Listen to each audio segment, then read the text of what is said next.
దేవునికి స్తోత్రం.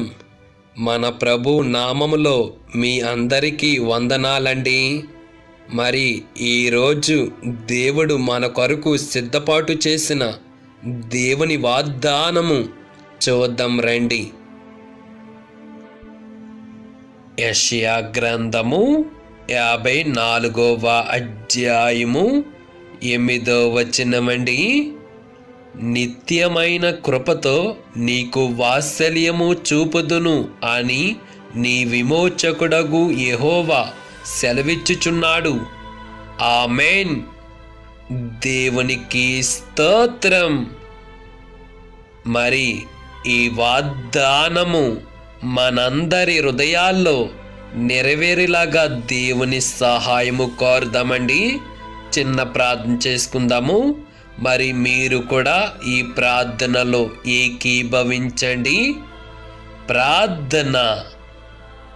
పరిశుద్ధుడా, ప్రేమ కల మా తండ్రి, ప్రభువా, మరొక్కసారి నీ పాదాల చెంతకి మేము వస్తున్నామయ్యా. నీ కృపతో మమ్మల్ని జ్ఞాపకము చేసుకోండి అయ్యా.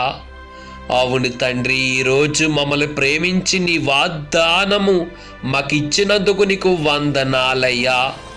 ప్రభువా, మరి ఈరోజు నీవిచ్చిన ఈ వాగ్దానము మా అందరి హృదయాల్లో నింపమని అడుగుచున్నాను ప్రభువా.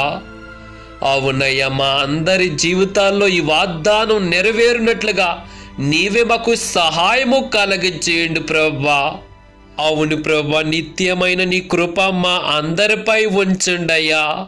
అవును ప్రభువా, ఈరోజు మేమందరము కూడా నీ కృప మేము పొందుకుని నీ యందు నిలిచి ఉండి నీ మాట ప్రకారంగా నడుచుకునే వారిగా ఉండడానికి, నీవిచ్చే ఆశీర్వాదము, నువ్విచ్చే కృప మేమందరము పొందుకునే వారిగా ఉండడానికి ఈరోజు మా అందరికీ నీవే సహాయము కలగజేయండి తండ్రి. అవును ప్రభా, మరి దినమంతటిలో కూడా నాయన మేము చేసే ప్రతి ఒక్క ప్రయాణములో కానీ ప్రతి ఒక్క పనిలో కానీ నీవే మాకు కృప చూపించి మమ్మల్ని ముందుకు నడిపించమని యేసుక్రీస్తు నామములో ప్రార్థించి బతుమాలి వేడుకున్నమా పరలోక మా తండ్రి. ఆమేన్, ఆమేన్, ఆమేన్. దేవునికి స్తోత్రం.